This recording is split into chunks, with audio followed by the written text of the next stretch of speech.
Sri Vidyamanya Vidya Kendra, building tomorrow, shaping the young into responsible, successful, global citizens.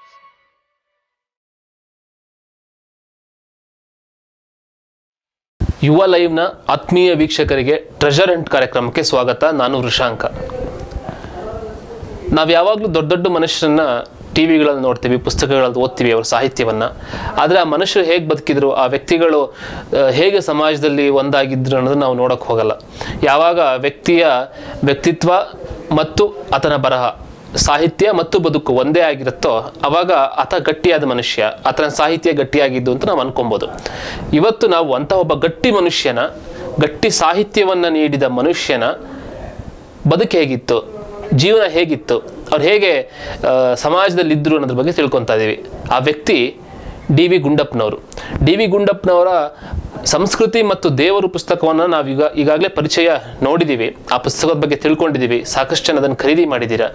ಅದು ಅಂತಹ ಉತ್ಕೃಷ್ಟ ಕೃತಿಗಳನ್ನು ನೀಡಿದ, ಮಂಕುತಿಮ್ಮನ ಕಗ್ಗದಂತಹ ಕೃತಿಯನ್ನು ನೀಡಿದ ಡಿ.ವಿ.ಜಿ. ಅವರು ಹೇಗೆ ಬದುಕಿದ್ರು ಅನ್ನೋದನ್ನು ನಾವು ತಿಳ್ಕೊಬೇಕು.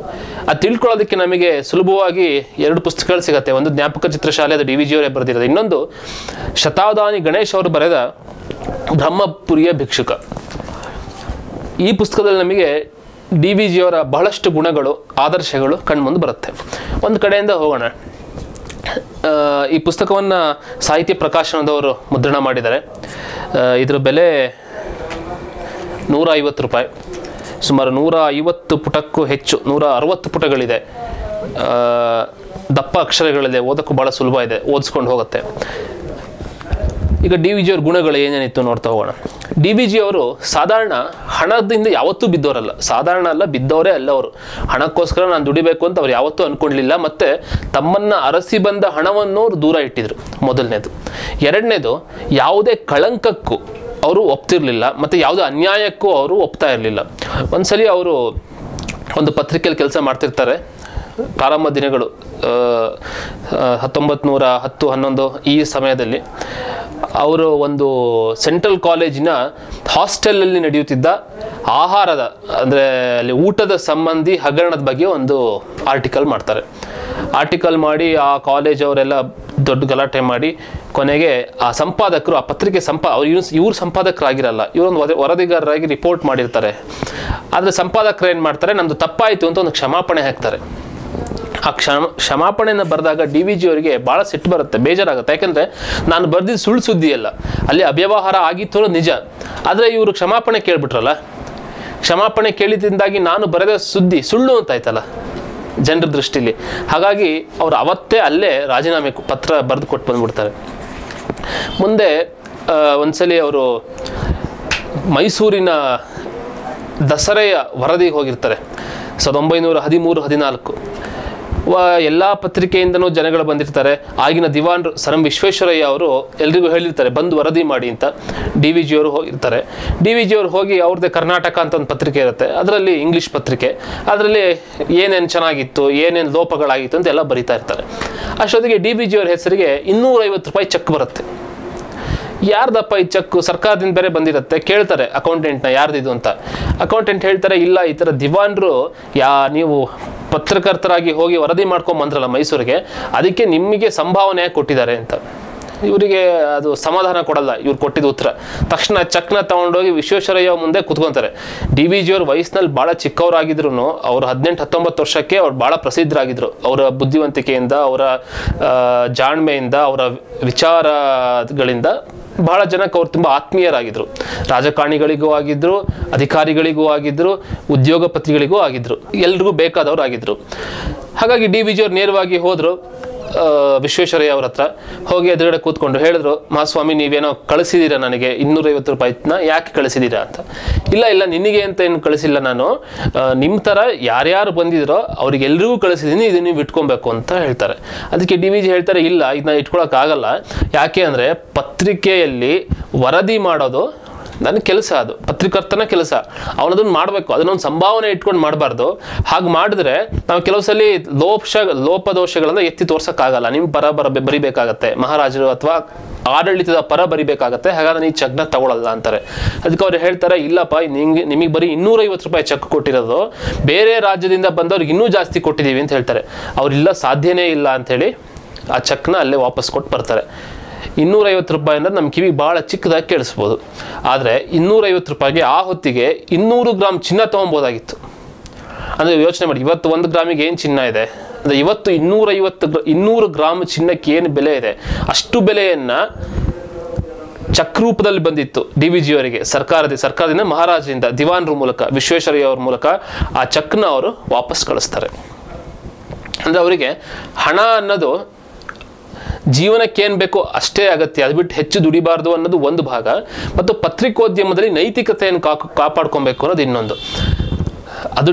ಇದು ಬರೀ DVG ಅವ್ರ ಕಾಲದಲ್ಲಿ ಮಾತ್ರ ಇತ್ತು ಅಂತಲ್ಲ, ಈಗಲೂ ಕೂಡ ಪ್ರೆಸ್ ಮೀಟ್ಗಳಲ್ಲಿ ಕೂಪನ್ಗಳನ್ನು ಕೊಡ್ತಾರೆ. ಯಾವುದೋ ಈ ಸೂಪರ್ ಮಾರ್ಕೆಟ್ಗಳಲ್ಲಿ ನೀವೊಂದು 2000 ರೂಪಾಯಿ ಶಾಪಿಂಗ್ ಮಾಡೋಷ್ಟು ಕೂಪನ್ಗಳನ್ನು ಕೊಡ್ತಾರೆ. ಇನ್ನು ಕೆಲವರು ವಾಚ್ಗಳನ್ನು ಕೊಡ್ತಾರೆ, ಇನ್ನು ಕೆಲವರು ಏನೋ ಗಿಫ್ಟ್ ಹ್ಯಾಂಪರ್ಗಳನ್ನು ಕೊಡ್ತಾರೆ. ಈಗಲೂ ಕೂಡ ಪತ್ರಿಕೋದ್ಯಮದಲ್ಲಿ ಇವೆಲ್ಲ ನಡೆಯುತ್ತೆ. ನಾನು ಸುಮ್ಮನೆ ನಿಮಗೆ ಉದಾಹರಣೆಗೆ ಕುತೂಹಲಕ್ಕೆ ಹೇಗೆ ಆಗತ್ತೆ ಅನ್ನೋದನ್ನು ಹೇಳೋಕ್ಕೋಸ್ಕರ, ನನ್ನ ಪತ್ರಿಕೋದ್ಯಮದ ಪ್ರಾರಂಭದ ದಿನಗಳಲ್ಲಿ ನಾನು ಸಿನಿಮಾ ರಿಪೋರ್ಟರ್ ಆಗಿದ್ದೆ. ಆಗ ಒಂದು ಸಿನಿಮಾ ಲಾಂಚ್ ನಡೀತಾ ಇತ್ತು, ಟ್ರೈಲರ್ ಎಲ್ಲ ಮುಗಿದ ಮೇಲೆ ನಮಗೆ ಸಿನಿಮಾ PR-ಗಳಿರ್ತಾರೆ, ಅವ್ರು ಬಂದು ಎಲ್ರಿಗೂ ಒಂದೊಂದು ಕವರ್ ಕೊಡ್ತಾ ಹೋದರು. ನಾನು ಅಂದ್ಕೊಂಡೆ ಪ್ರೆಸ್ ರಿಲೀಸ್ ಇದೆ ಅಂತ, ಆ ಸಿನಿಮಾ ಸಂಬಂಧಪಟ್ಟಂಗೆ ಯಾರ್ಯಾರು ಏನೇನು ಅಂತೆಲ್ಲ ಇದೆ ಅದರೊಳಗೆ ಅಂತ. ಆಮೇಲೆ ಆಫೀಸಿಗೆ ಬಂದು ಹೊಸದಿಗಂತ ನಾನು ಶುರು ಮಾಡಿದ ಕೆಲಸ ಪತ್ರಿಕೋದ್ಯಮ. ಅಲ್ಲಿ ಆಫೀಸಿಗೆ ಬಂದು ತೆಗೆದು ನೋಡಿದಾಗ ಅದರಲ್ಲಿ ಯಾವುದೋ ಬಿಗ್ ಬಜಾರ್ದ ಯಾವುದೋ ಒಂದು ಗಿಫ್ಟ್ ವೋಚರ್ ಇತ್ತು, 500 ರೂಪಾಯಿದ 1000ದ್ದು. ನಾನು ಮರುದಿನ ತಗೊಂಡೋಗಿ PR-ಗೆ ಕೊಟ್ಟೆ. PR-ಗೆ ಕೊಟ್ಟಾಗ ಅವ್ರು ನನ್ನ ಕೇಳಿದ್ರು, ಯಾಕೆ ಅಭ್ಯಾಸ ಇಲ್ವಾ ಸರ್ ನಿಮಗೆ ಅಂತ. ಅಂದರೆ ಈಗ ನಿಮಗೆ ಯಾಕೆ ನಾನು ಇದನ್ನು ಹೇಳ್ತಾ ಇದ್ದೀನಿ ಅಂದರೆ, ಈಗಿನ ಪತ್ರಿಕೋದ್ಯಮದಲ್ಲಿ ಗಿಫ್ಟ್ಗಳನ್ನು ತಗೊಳ್ಳೋದು ಅಥವಾ ದುಡ್ಡುಗಳನ್ನು ತಗೊಳ್ಳೋದು, ಫೇವರ್ಗಳನ್ನು ತಗೊಳ್ಳೋದು ಸಾಮಾನ್ಯ. ಯಾರೋ ಒಬ್ಬ ತಗೊಂತಿಲ್ಲ ಅಂದರೆ ಅವನಿಗೆ ಅಭ್ಯಾಸ ಆಗಿಲ್ಲ ಅಂತ, ಅವನಿಗೆ ಅಭ್ಯಾಸ ಆಗುತ್ತೆ ನಿಧಾನಕ್ಕೆ ಅನ್ನೋ ಒಂದು ವಾತಾವರಣ ಇದೆ. ಇದು ಅವಾಗಲೇ ಇತ್ತು. ವಿಶ್ವೇಶ್ವರಯ್ಯ ಅವರು DVG ಅವರಿಗೆ ಅದು ಲಂಚದ ರೀತಿ ಕೊಟ್ಟಿಲ್ಲದೆ ಇರ್ಬೋದು, ಆದರೆ DVG ಅವ್ರನ್ನ ಬಿಟ್ಟು ಉಳಿದ ಎಲ್ಲರೂ ಕೂಡ 250 ರೂಪಾಯಿ ಚೆಕ್ನ ತಗೊಂಡಿದ್ರು ಅಂತ ಇದರಲ್ಲಿ ಉಲ್ಲೇಖ ಮಾಡ್ತಾರೆ ಗಣೇಶ್ ಅವರು. ಅದಾದಮೇಲೆ DVG ಅವ್ರಿಗೆ ಭಾಳ ಹಣಕಾಸಿನ ಸಮಸ್ಯೆ. ಅವರು ಅದರ ಮೇಧಾವಿ, ಅವ್ರಿಗೆ ಗೊತ್ತಿಲ್ಲದೆ ಇರೋ ವಿಷಯ ಇಲ್ಲ. ಅವರಿಗೆ ರಾಜ್ಯಶಾಸ್ತ್ರ, ಸಮಾಜಶಾಸ್ತ್ರ, ಅರ್ಥಶಾಸ್ತ್ರ ಅಲ್ಲದೆ ಆಧ್ಯಾತ್ಮ ಎಲ್ಲದ್ರ ಬಗ್ಗೆನೂ ಅವರಿಗೆ ವಿದ್ವತ್ತಿತ್ತು. ಇಂಥ ಒಳ್ಳೆ ಮನುಷ್ಯ ಇಷ್ಟು ಬಡತನದಲ್ಲಿದ್ದಾನಲ್ಲ ಅಂತ ನೋಡ್ಬಿಟ್ಟು ವಿಶ್ವೇಶ್ವರಯ್ಯ ಅವರು ಆಗ ಒಂದು ಬಹಳ ದೊಡ್ಡ ಪತ್ರಿಕೆ ಟ್ರಿಬ್ಯೂನ್ ಅಂತ, ಅದಕ್ಕೆ ಸಂಪಾದಕರು ಬೇಕಾಗಿರ್ತಾರೆ.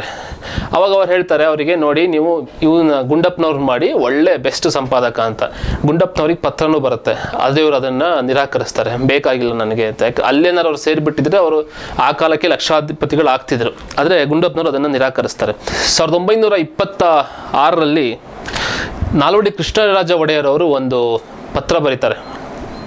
ಪತ್ರ ಅಂದರೆ ಅವರೊಂದು ಆದೇಶ ಹೊರಡಿಸ್ತಾರೆ, ಗುಂಡಪ್ಪನವ್ರಿಗೆ ಒಂದು ಒಳ್ಳೆ ಉದ್ಯೋಗ ಕೊಡಬೇಕು. ಅಂದರೆ ಉದ್ಯೋಗ ಏನು ಅಂತ ಹಾಕಿರ್ತಾರೆ, ಇಂಥ ಒಂದು ಸ್ಥಾನ ಕೊಡಬೇಕು, ಅದಕ್ಕೆ ಪ್ರತಿ ತಿಂಗಳು 500 ರೂಪಾಯಿ ಸಂಬಳ ಅಂತ. ಯಾವಾಗ ಸುಮಾರು 90 ವರ್ಷದ ಹಿಂದೆ 500 ರೂಪಾಯಿ ಸಂಬಳ ಅಂದರೆ ಈಗಿನ ಮಟ್ಟಕ್ಕೆ ಅದೊಂದು 10 ಲಕ್ಷ ರೂಪಾಯಿ ಅಂತ ಇಟ್ಕೊಬೋದು. ಅಂಥ ದೊಡ್ಡ ಹುದ್ದೆಯನ್ನು ಕೊಡ್ತಾರೆ ನಾಲ್ವಡಿ ಕೃಷ್ಣರಾಜ ಒಡೆಯರ್ ಅವರು. ಇವರದನ್ನು ರಿಜೆಕ್ಟ್ ಮಾಡ್ತಾರೆ ಒಂದು ಸ್ವಲ್ಪ ಯೋಚನೆ ಮಾಡಿ. ಅದಾದಮೇಲೆ ರಿಜೆಕ್ಟ್ ಮಾಡಿದ್ಮೇಲೆ ಅವರು ರೈಟ್ ಆನರಬಲ್ VS ಶ್ರೀನಿವಾಸ ಶಾಸ್ತ್ರಿಗಳಿಗೆ ಒಂದು ಪತ್ರ ಬರೀತಾರೆ. ನೋಡಿ ಈ ಥರ ಬಂದಿತ್ತು, ನಾನು ತುಂಬ ಹೊತ್ತು ಯೋಚನೆ ಮಾಡಿದೆ, ನಂಗೆ ಗೊಂದಲ ಇತ್ತು ಏನು ಮಾಡಬೇಕು ಅಂತ. ಆಮೇಲೆ ನಾನು ಅದನ್ನು ಬೇಡ ಅಂತ ಅವ್ರಿಗೆ ಹೇಳಿದೆ. ಆದರೆ ಇಲ್ಲಿ ಏನು ವಿಷಯ ಏನು ಅಂತಂದರೆ, ನಾನು ಯೋಚನೆ ಮಾಡಬೇಕಾಯ್ತು. ನನಗೆ ಆ ಕ್ಷಣಕ್ಕೆ ಅವ್ರು ಬಂದ ತಕ್ಷಣ ನನಗಿದು ಬೇಡ ಅಂತ ಹೇಳೋಕ್ಕಾಗಲಿಲ್ಲ. ನನಗೆ ಅಲ್ಲಿ ಏನೋ ಒಂದು ಹಿಡ್ಕೊಂಡ್ಬಿಟ್ಟಿತ್ತು, ನನಗೆ ಯೋಚನೆ ಮಾಡಬೇಕಾಯ್ತು. ಹಾಗಾಗಿ ಈ ಆತ್ಮಶೋಧದ ಮಟ್ಟವನ್ನು ನಾನು ಇನ್ನೂ ತಲುಪಿಲ್ಲ. ನಂಗೆ ಹೇಳ್ಕೊಡಿ, ಇದೇನು ಸೀಕ್ರೆಟ್, ನನಗೆ ಏನೇ ಪ್ರಲೋಭನೆಗಳು ಅಥವಾ ಏನೇ ಈ ಥರ ಆಸೆಗಳು ಏನೋ ತೋರಿಸಿದಾಗ ತಕ್ಷಣ ನನಗೆ ಬೇಡ ಇದು ಅಂತ ಹೇಳಬೇಕಲ್ಲ, ಅದು ಹೇಗದು, ಆ ಸೀಕ್ರೆಟ್ ಏನು ನನಗೆ ಹೇಳ್ಕೊಡಿ ಅಂತ ಅವರು ಶ್ರೀನಿವಾಸ ಶಾಸ್ತ್ರಿಗಳಿಗೆ ಬರೀತಾರೆ. ಅಂದರೆ ಒಬ್ಬ ಮನುಷ್ಯ ಯಾವ ಮಟ್ಟಕ್ಕೆ ತನಗದು ಬೇಡ ಅಂದರೆ ಬೇಡ ಅನ್ನೋದನ್ನ ಒಂದು ಕ್ಷಣದಲ್ಲಿ ಹೇಳ್ಬೇಕು. ಈಗ ನಿನ್ಗೆ ಯಾರೋ ದುಡ್ಡು ಕೊಡ್ತೀನಿ ಅಂದರೆ ಬೇಡ ಅಂತ ಹೇಳಬೇಕಲ್ಲ, ಮನಸ್ಸು ಬರಬೇಕಲ್ಲ, ಆ ಮನಸ್ಸು ಹೇಗೆ ತಗೊಳ್ಳೋದು ಅಂತ ಅವರು ಕೇಳ್ತಾ ಇದ್ದಾರೆ. ಅದಾದಮೇಲೆ ಇನ್ನೊಂದು ದೇವರಾಜ್ ಅರಸ್ ಅವರು ಒಂದು ಸನ್ಮಾನ ಮಾಡಬೇಕು ಅಂತ, ಮಾಶಾಸನ ಕೊಡಬೇಕು ಅಂತ ಯಾರು DVG ಅವರಿಗೆ, ದೇವರಾಜ ಅರಸು ಅವರು ಮುಖ್ಯಮಂತ್ರಿಗಳು. ಆಗ ಇವರು ಹೇಳ್ತಾರೆ, DVG ಅವ್ರು ಹೇಳ್ತಾರೆ, ನೋಡಿ ನೀವು ಪ್ರಜೆಗಳ ದುಡ್ಡನ್ನು ಮಾಶಾಸನ ಅದು ಇದು ಅಂತ ಕೊಟ್ಟ ನಂತರ ಮುದುಕರಿಗೆ ಮಾಸಾಸನ ಕೊಟ್ಬಿಟ್ಟು ಅದನ್ನು ಪೋಲ್ ಮಾಡಬೇಡಿ ಅಂತ ಹೇಳ್ತಾರೆ. ಅವಾಗ ದೇವರಾಜ ಅರಸರಿಗೆ ಭಾಳ ಮುಜುಗರ ಆಗುತ್ತೆ. ಇದೇನಿದು, ನಾವೇನೋ ಅವ್ರಿಗೆ ಸನ್ಮಾನ ಮಾಡೋಣ, ಇವ್ರಿಗೇನೋ ಸಹಾಯ ಮಾಡೋಣ ಅಂದ್ಕೊಂಡ್ರೆ ಹಿಂಗಾಯ್ತಲ್ಲ ಅಂತ. ಆದರೆ ಅದಾಗಲ್ಲ. ಆಮೇಲೆ ಇವರಿಗೊಂದು ದೊಡ್ಡ ಸನ್ಮಾನ ನಡೆಯುತ್ತೆ ಇಲ್ಲೇ ಬೆಂಗಳೂರಿನ ಟೌನ್ ಹಾಲಲ್ಲಿ. ಸನ್ಮಾನ ಆದಾಗ 1 ಲಕ್ಷ ರೂಪಾಯಿಗಳನ್ನು ಕೊಡ್ತಾರೆ. ಎಲ್ಲ ಸೇರಿ ದೊಡ್ಡ ದೊಡ್ಡ ರಾಜಕಾರಣಿಗಳು, ಸಾಹಿತಿಗಳು, ಬೇರೆ ಬೇರೆ ರಾಜ್ಯದವರು, ಸ್ನೇಹಿತರು ಎಲ್ಲರೂ ಬಂದಿರ್ತಾರೆ, ಸಂಬಂಧಿಗಳೆಲ್ಲ ಬಂದಾಗ 1 ಲಕ್ಷ ರೂಪಾಯಿ ಸಂಗ್ರಹ ಆಗುತ್ತೆ ಇವ್ರಿಗೆ ಕೊಡಬೇಕು ಅಂತ. ಅದನ್ನು ಕೊಡ್ತಾರೆ. ಇವರು ಅಷ್ಟೂ ದುಡ್ಡನ್ನ ತೊಗೊಂಡು ಹೋಗಿ ಇವಾಗ Gokhale institute of public affairs ಅಂತ ಏನಿದೆ ಇಲ್ಲಿ ಬಸವನಗುಡಿಲಿ ಬುಲ್ ಟೆಂಪಲ್ ರಸ್ತೆಯಲ್ಲಿ, ಆ ಸಂಸ್ಥೆಗೆ ಅಷ್ಟು ದುಡ್ಡನ್ನು ಹಾಕ್ತಾರೆ. ಅಷ್ಟಾಯ್ತಾ? ಆದಮೇಲೆ ಮರುದಿನ ಇವ್ರ ಮನೆ ಎದುರುಗಡೆ ಒಂದು ಚಿಕ್ಕ ಅಂಗಡಿ, ಇದೆಲ್ಲ ಏನು ಸಕ್ಕರೆ ಬೇಳೆ ಕಾಳು ಸಿಗುತ್ತಲ್ಲ ಆ ಥರದ ಅಂಗಡಿ. ಆ ಅಂಗಡಿಯಲ್ಲಿ ಅಂಗಡಿ ಮುಂದುಗಡೆ ಸುಧಾ ಪತ್ರಿಕೆಯ ಸಂಪಾದಕರು ಸೇತುರಾಮ್ ಅವರು ಕೂತಿರ್ತಾರೆ. ಆಗ DVG ಅವರ ಮನೆಯ ಆಳು ಒಂದು ಚೀಟಿ ತಗೊಂಡು ಅಂಗಡಿಯವನಿಗೆ ಕೊಡ್ತಾನೆ. ಅಂಗಡಿಯವನು ಒಂದಿಷ್ಟು ಟೀ ಪುಡಿ ಸಕ್ಕರೆ ಎಲ್ಲ ಪ್ಯಾಕ್ ಮಾಡಿ ಆ ಆಳ್ನ ಹತ್ರ ಕೊಟ್ಟು ಕಳಿಸ್ತಾನೆ. ಆಮೇಲೆ ಸೇತುರಾಮ್ ಅವರು ಆ ಚೀಟಿ ಕೇಳ್ತಾರೆ ಅಂಗಡಿಯವನ ಹತ್ರ, ಇಲ್ಲಿ ಕೊಡಿಲ್ಲ ಅದನ್ನು ಅಂತ. ಇಸ್ಕೊಂಡು ಓದ್ತಾರೆ. ಓದಿದಾಗ ಅದ್ರಲ್ಲಿ ಬರ್ದಿರುತ್ತೆ, ಮನೆಗೆ ಅನಿರೀಕ್ಷಿತವಾಗಿ ನೆಂಟರು ಬಂದುಬಿಟ್ಟಿದ್ದಾರೆ, ದಯವಿಟ್ಟು ಟೀ ಪುಡಿ ಮತ್ತು ಸಕ್ಕರೆ ಪುಡಿನ ಕಳಿಸ್ಕೊಟ್ರೆ ನಾಳೆ ವಾಪಸ್ ಕೊಡ್ತೀನಿ ದುಡ್ಡನ್ನು ಅಂತ. ನಿನ್ನೆ ಕಡು ಬಡತನ, ಆ ಕ್ಷಣದಲ್ಲಿ ಕಡು ಬಡತನ. ಆದರೆ ನಿನ್ನೆ ಬಂದ 1 ಲಕ್ಷ ರೂಪಾಯಿಗಳನ್ನು, ನಿನ್ನೆ ಸನ್ಮಾನದಲ್ಲಿ ಬಂದ 1 ಲಕ್ಷ ರೂಪಾಯಿಗಳದ್ದು 1 ರೂಪಾಯಿನೂ ತಗೊಳ್ಳದೆ ಅಷ್ಟನ್ನು ಗೋಖಲೆ ಇನ್ಸ್ಟಿಟ್ಯೂಟಿಗೆ ಕೊಡ್ತಾರೆ. ಆದರೆ ಮನೇಲಿ ಮಾತ್ರ ಕಾಫಿಗೆ ದುಡ್ಡಿಲ್ಲ, ಟೀ ಪುಡಿಗೆ ದುಡ್ಡಿಲ್ಲ, ಸಕ್ಕರೆಗೆ ದುಡ್ಡಿಲ್ಲ. ಇಂಥ ಪರಿಸ್ಥಿತಿ DVG ಅವ್ರದ್ದು. DVG ಅವರು ಅವ್ರು ಬರೆಯೋದೇ ವಿಚಾರ ಇಲ್ಲ. ಅವ್ರು ಅವರು ದಿವಾನ್ರಿಗೆ ಸಲಹೆ ಕೊಡ್ತಿರ್ತಾರೆ. ದೊಡ್ಡ ದೊಡ್ಡ ಸಾಹಿತಿಗಳು ಇವ್ರ ಹತ್ರ ಏನಾದರೂ ಸಮಸ್ಯೆ ಇದ್ರೆ ಬರ್ತಾ ಇರ್ತಾರೆ, ಅಧಿಕಾರಿಗಳು ಬರ್ತಾ ಇರ್ತಾರೆ. ಆಮೇಲೆ ಪ್ರಜಾಪ್ರಭುತ್ವ ಬಂದಮೇಲೆ, ದೇಶಕ್ಕೆ ಸ್ವಾತಂತ್ರ್ಯ ಬಂದಮೇಲೆ ಆಮೇಲೂ ಕೂಡ ರಾಜಕಾರಣಿಗಳು ಇವ್ರ ಹತ್ರ ಸಲಹೆಗಳಿಗೆ ಬರ್ತಿರ್ತಾರೆ. ಆದರೆ ಎಲ್ಲೂ ಕೂಡ ಇವರು ಯಾರ ಹತ್ರನೂ ದುಡ್ಡು ತಗೊಳ್ತಾ ಇರಲ್ಲ. ವಿಶ್ವೇಶ್ವರಯ್ಯ ಅವರು, ನೀವು ದುಡ್ಡು ತೊಗೊಳ್ಳೇಬೇಕು, ನೀವು ಇಲ್ಲಿ ಬಂದಿರೋದು ನಾವು ಇದಕ್ಕೆ ಸರ್ವಿಸ್ ಚಾರ್ಜ್ ಅಂತ ಕೊಡ್ತೀವಿ, ಇದಕ್ಕೆ ಸರ್ಕಾರದಿಂದನೇ ಬಜೆಟಲ್ಲೇ ಬಂದ್ಬಿಡತ್ತೆ ಅಂತ ಹೇಳಿದಾಗ DVG ಅವ್ರು ಹೇಳ್ತಾರೆ, ನೋಡಿ ನಿಮ್ಮಂಥ ದೊಡ್ಡವ್ರ ಹತ್ರ ಜೊತೆ ಕೆಲಸ ಮಾಡೋದೇ ನಂಗೆ ಭಾಳ ಸಂತೋಷ, ಭಾಗ್ಯದ ವಿಷಯ. ಆಮೇಲೆ ಜನರ ಸೇವೆ ಮಾಡ್ತಿರೋದು, ಸಮಾಜದ ಕೆಲಸ ಮಾಡ್ತಿರೋದು, ಅದಕ್ಕೆ ನಾನು ಯಾಕೆ ದುಡ್ಡು ತೊಗೊಬೇಕು, ಅದು ತಗೊಳ್ಳೋದು ಸರಿಯಲ್ಲ ಅಂತ ಹೇಳ್ತಾರೆ. ಆದರೆ ಕೊಡದೇ ಇದ್ರೆ ಸರಿಯಲ್ಲ, ನಮಗೆ ಆದ ಒಂದು ರೂಲ್ಸ್ ಆ್ಯಂಡ್ ರೆಗ್ಯುಲೇಷನ್ಸ್ ಇದೆ ಅಂತ ಸರ್ಕಾರದವರು. ಕೊನೆಗೆ ಏನು ಮಾಡ್ತಾರೆ, ಚೆಕ್ಕಲ್ಲಿ ತೊಗೊತೀನಿ ಅಂತ ಹೇಳ್ತಾರೆ. ಇವ್ರು ಯಾವ್ಯಾವ ಸಭೆಗಳಿಗೆ, ಯಾವ್ಯಾವ ಸಲಹಾ ಸಮಿತಿಗಳಿಗೆಲ್ಲ ಹೋಗ್ತಾರೋ ಅಲ್ಲೆಲ್ಲ ಕಡೆ ಚೆಕ್ಕಿಸ್ಕೊಂಡು ಬರ್ತಾ ಇರ್ತಾರೆ. ಎಲ್ಲ ತಂದು ಮನೇಲಿ ಇಡೋದು. ಕೊನೆಗೆ ಇವರು ತೀರ್ಕೊಳ್ಳೋ ಅಷ್ಟೊತ್ತಿಗೆ ಲಕ್ಷಾಂತರ ರೂಪಾಯಿ ಚೆಕ್ ಆಗೋಗ್ಬಿಟ್ಟಿರತ್ತೆ. ಆದರೆ 1 ಡ್ರಾ ಮಾಡಿರಲ್ಲ. ಕಡು ಬಡತನ ಇದ್ರೂ ಸಾಲ ಹೇಳಿ ಟೀ ಪುಡಿ ತರ್ತಿರ್ತಾರೆ ಹೊರತು ಚೆಕ್ಗಳನ್ನು ಯಾವುದನ್ನು ಅವ್ರು ಎನ್ಕ್ಯಾಶ್ ಮಾಡ್ಕೊಳಕ್ಕೆ ಹೋಗಲ್ಲ. ಅಂಥವರು DVG ಅವರು ಗೋಖಲೆ ಇನ್ಸ್ಟಿಟ್ಯೂಟ್ ಆಫ್ ಪಬ್ಲಿಕ್ ಅಫೇರ್ಸ್ನಲ್ಲಿ ಆ ಹೊತ್ತಿನ ಸಾಮಾಜಿಕ ಮತ್ತು ರಾಜಕೀಯ ವಿದ್ಯಮಾನಗಳ ಬಗ್ಗೆ ಬಹಳಷ್ಟು ಚರ್ಚಾಕೂಟಗಳು, ಕಾರ್ಯಕ್ರಮಗಳನ್ನೆಲ್ಲ ಏರ್ಪಡಿಸ್ತಾ ಇರ್ತಾರೆ. ಪಬ್ಲಿಕ್ ಅಫೇರ್ಸ್ ಅನ್ನೋ ಒಂದು ಪತ್ರಿಕೆಯನ್ನು ತರ್ತಾ ಇರ್ತಾರೆ. ಅದರಲ್ಲಿ ಆ ಹೊತ್ತಿಗೆ ತುರ್ತು ಪರಿಸ್ಥಿತಿ ಬಂದ್ಬಿಡುತ್ತೆ ದೇಶಕ್ಕೆ. 75 ಹೊತ್ತರಲ್ಲಿ ತುರ್ತು ಪರಿಸ್ಥಿತಿ ಬಂದಾಗ ಯಾವ ಪತ್ರಿಕೆಯಲ್ಲೂ ಏನು ತಮಗೆ ಬೇಕಾದ ಹಾಗೆ ಬರೆಯೋಂಗಿಲ್ಲ. ಎಲ್ಲವನ್ನು ಸರ್ಕಾರಕ್ಕೆ ತೋರಿಸಿ ಅವ್ರಿಗೆ ಅಪ್ರೂವಲ್ ಸಿಕ್ಕ ಮೇಲೆ ಮುದ್ರಣ ಕಳಿಸ್ಬೇಕು ಅನ್ನೋ ಪರಿಸ್ಥಿತಿ. ಆಗ ಇವರು ತಮ್ಮ ಎಡಿಟೋರಿಯಲ್ನಲ್ಲಿ, ಇಡೀ ಎಡಿಟೋರಿಯಲ್ ಕಾಲಮಲ್ಲಿ ಒಂದೇ ಒಂದು ವಾಲ್ಮೀಕಿಯ ಶ್ಲೋಕ ಬರೀತಾರೆ. ಅದರ ಅರ್ಥ, ಮಾತನ್ನು ಬಲ್ಲವನು ನುಡಿಜಾಣನೂ ಆದವನು ಬಳಿಕ ಮೌನನಾದನು ಅಂತ. ಅಂದರೆ ಸಾಮಾಜಿಕ ಮತ್ತು ರಾಜಕೀಯ ಸಮಸ್ಯೆಗಳಿಗೆ ಪ್ರತಿಕ್ರಿಯಿಸಲು, ಚರ್ಚೆಗೆ ಏರ್ಪಡಿಸಲು, ಸಂವಾದಕ್ಕೆ ತರಲು ಇದ್ದದ್ದು Gokhale institute of public affairs. DVG ಅವರು ಚಾರಿತ್ರ್ಯದ ಬಗ್ಗೆ ತೀರ್ಪು ಕೊಡೋದಕ್ಕೆ ಅಷ್ಟು ಇಷ್ಟಪಡ್ತಾ ಇರಲಿಲ್ಲ, ಇನ್ನೊಬ್ರು ಯಾರ್ದೋ ಚಾರಿತ್ರ್ಯಕ್ಕೆ. ಅವರು ಸಾಧಾರಣ ಏನು ಅವ್ರ ಮನಸ್ಸಲ್ಲಿತ್ತು ಅಂದರೆ, ಆಹಾರ, ನಿದ್ರೆ, ಮೈಥುನ ಇದ್ರಗಳ ಬಗ್ಗೆ ಅವ್ರದ್ದು ಏನೋ ಅನಿವಾರ್ಯತೆಗಳಿರುತ್ತೆ, ಅದು ನಮಗೆ ಅರ್ಥ ಆಗಲ್ಲ, ಅದು ಸುಲಭಕ್ಕೆ ಸಿಗುವಂಥ ವಸ್ತು ಅಲ್ಲ. ಅದಕ್ಕೆ ನಾವು ಯಾರ್ಯಾರೋ ಬಗ್ಗೆನೋ ಏನೇನೋ ಮಾತಾಡಬಾರ್ದು ಅನ್ನೋದು ಅವರ ಬಹಳ ಗಟ್ಟಿಯಾದ ನಿಲುವು ಅವ್ರದ್ದು. ಒಂದ್ಸಾರಿ ಕೈಲಾಸಂ ಬಗ್ಗೆ ಯಾರೋ ಹೀಗೆ ಅವ್ರ ಹತ್ರ ಹೇಳಿದಾಗ ಅವ್ರು ಹೇಳ್ತಾರೆ, ಕೈಲಾಸಂ ಚಾರಿತ್ರ್ಯ ಸರಿ ಇಲ್ಲ, ಅವ್ರಿಗೆ ಏನೇನೋ ದುಶ್ಚಟಗಳಿದೆ, ಇನ್ನೇನೋ ವ್ಯವಹಾರಗಳಿದೆ, ಅಲ್ಲಿ ಹೋಗ್ತಾರೆ ಇಲ್ಲಿ ಹೋಗ್ತಾರೆ ಅನ್ನೋದ್ರ ಬಗ್ಗೆ DVG ಅವ್ರು ಹೇಳ್ತಾರೆ, ನೋಡಿ ಯಾವ ಬಳ್ಳಿಗೆ ಯಾವ ಮಣ್ಣು ಯಾವ ಗೊಬ್ಬರ ಸಿಕ್ಕರೆ ಅದು ಬೆಳೆಯುತ್ತೆ ಅನ್ನೋದು ನಮಗೆ ಗೊತ್ತಾಗಲ್ಲ. ಅದೇ ರೀತಿ ಯಾವ ಹೂ ಅರಳೋದಕ್ಕೆ ಏನು ಕಾವು ಬೇಕು ಅನ್ನೋದು ನಮಗೆ ಗೊತ್ತಾಗಲ್ಲ. ಈಗ ಕೈಲಾಸಂ ಅವ್ರು ಹಾಗಿದ್ದಿದ್ರಿಂದ ನಮಗೆ ಇಷ್ಟವಾದ ಕೈಲಾಸಂ ಆಗಿರ್ಬೋದು. ಅವರು ಆ ರೀತಿ ಪರಿಸರದಲ್ಲೆಲ್ಲ ಇದ್ದಿದ್ರಿಂದ ಅವ್ರು ಹಾಗಾಗಿರ್ಬೋದು. ಒಂದು ವೇಳೆ ಅವ್ರು ಆ ಪರಿಸರದಲ್ಲಿ ಅವ್ರು ಹೋಗದೇ ಇದ್ದಿದ್ರೆ ಅಥವಾ ಆ ಅನುಭವಗಳು ಅವ್ರಿಗೆ ಆಗದೇ ಇದ್ದಿದ್ರೆ ನಾವು ಇವತ್ತು ಇಷ್ಟಪಡ್ತಾ ಇದ್ದೀವಿ, ಆ ಕೈಲಾಸಂ ಅವ್ರು ಆಗ್ತಾ ಇರಲಿಲ್ಲ. ಎಲ್ಲರ ಥರನೇ ಅವರು ಇದ್ದು ಹೋಗ್ಬಿಡೋ ಸಾಧ್ಯತೆ ಇತ್ತು ಅಂತ ಅವ್ರು ಹೇಳ್ತಾರೆ. ಅಂದರೆ ಇವ್ರೇನು ಹೇಳ್ತಾರೆ ಅಂದರೆ, ನಾವು ಸಾಧಾರಣವಾಗಿ ನಮಗೆ ಗೊತ್ತಿದೆಯೋ ಗೊತ್ತಿಲ್ವೋ, ಅದು ಸತ್ಯನೋ ಸುಳ್ಳು ಅನ್ನೋದೇ ಗೊತ್ತಿಲ್ಲದೆ ಇನ್ನೊಬ್ಬರ ಚಾರಿತ್ರ್ಯವನ್ನು ಹರಣ ಮಾಡ್ತಾ ಇರ್ತೀವಿ. ಯಾವುದೋ ಒಂದು ಹುಡುಗ ಜೊತೆಗೆ ನಿಂತು ಮಾತಾಡ್ತಿದ್ದ ತಕ್ಷಣ ನಾವು ಅಲ್ಲಿ ಸಂಬಂಧವನ್ನು ಸಹಜವಾಗಿ ಕಟ್ಟಿಬಿಡ್ತೀವಿ. ಯಾವುದೋ ಕಂಪ್ನಿಲಿ ಇಬ್ಬರು ಮಾತಾಡಿದ ತಕ್ಷಣ ನಾವೇನೋ ಯೋಚನೆ ಮಾಡೋಕ್ಕೆ ಶುರು ಮಾಡ್ತೀವಿ. ಒಬ್ಬ ದೊಡ್ಡ ಪೊಲಿಟಿಕಲ್ ಲೀಡರು ಇನ್ನೊಂದು ಮಹಿಳಾ ಕಾರ್ಯಕರ್ತ ಜೊತೆ ಮಾತಾಡಿದ ತಕ್ಷಣ ಜನ ಕತೆಗೆ ಕಟ್ಟಕ್ಕೆ ಶುರು ಮಾಡ್ತಾರೆ. ಅದು ಮಾಡಬಾರ್ದು ಅಂತ TVG ಅವ್ರು ಹೇಳ್ತಾ ಇದ್ದಾರೆ. ಅದು ಸತ್ಯನೋ ಸುಳ್ಳು ಅದು ಬೇರೆ ವಿಷಯ, ಅದನ್ನು ಮಾಡಲೇಬಾರ್ದು, ಇಂಥ ಕೆಲಸಕ್ಕೆ ಹೋಗಬಾರ್ದು, ಅದು ಸರಿಯಲ್ಲ. ಇನ್ನೊಬ್ಬರ ಅಗತ್ಯತೆಗಳನ್ನು ಗ್ರಹಿಸುವಷ್ಟು ಸಾಮರ್ಥ್ಯ ನಮಗೆ ಬರಕ್ಕೆ ಸಾಧ್ಯನೇ ಇಲ್ಲ, ಅದೆಲ್ಲ ಅವ್ರವ್ರಿಗೆ ಸಂಬಂಧಪಟ್ಟಿದ್ದು ಅಂತ DVG ಅವ್ರು ಹೇಳ್ತಾರೆ. DVG ಅವರು ಬಹಳ ಶಿಸ್ತಿನ ಮನುಷ್ಯ, ಸುಳ್ಳು ಹೇಳ್ತಿರ್ಲಿಲ್ಲ, ಪ್ರಾಮಾಣಿಕ, ಆಮೇಲೆ ಇನ್ನೇನು ಈ ಥರದ್ದೆಲ್ಲ ನಾವು ಆದರ್ಶ ಗುಣಗಳನ್ನೆಲ್ಲ ಅವ್ರಿಗೆ ಹೇಳ್ಬೋದು. ಆದರೆ ಅವರು ದಂಡನೆಯ ವಿಷಯದಲ್ಲಿ ಅವ್ರದ್ದೇ ಆದ ವಿಧಾನವನ್ನು ಹೊಂದಿದ್ರು. ಒಂದ್ಸರಿ ಅವರು ಅಲ್ಲೊಂದು ಪ್ರೆಸ್ಸಿಗೆ ಹೋಗಿರ್ತಾರೆ. ಒಂದು ಪುಸ್ತಕ, ಇವರು ಮುದ್ರಣ ಪತ್ರಿಕೋದ್ಯಮದಲ್ಲಿ ಇದ್ರಿಂದ ಮುದ್ರಣಕ್ಕಾಗಿ ಒಂದು ಪ್ರೆಸ್ಗೆ ಹೋಗಿರ್ತಾರೆ. ಅಲ್ಲಿ ತಮ್ಮ ಸೈಕಲ್ನ ಹೊರಗಡೆ ಇಟ್ಟಿರ್ತಾರೆ. ಹೋಗಿ ಹೊರಗೆ ಬರ್ತಾರೆ, ಸೈಕಲ್ ಇಲ್ಲ. ಪೊಲೀಸ್ ಸ್ಟೇಷನ್ಗೆ ಕಂಪ್ಲೇಂಟ್ ಕೊಡ್ತಾರೆ, ನನ್ನ ಸೈಕಲ್ ಕಳೆದು ಹೋಗಿದೆ ಅಂತ. ಸರಿ, ಪೊಲೀಸ್ನವ್ರು ಹುಡುಕ್ತಾರೆ. 10-15 ದಿನ ಆದಮೇಲೆ ಸೈಕಲ್ಲು ಮತ್ತೆ ಕದ್ದವನು ಇಬ್ಬರು ಸಿಗ್ತಾರೆ.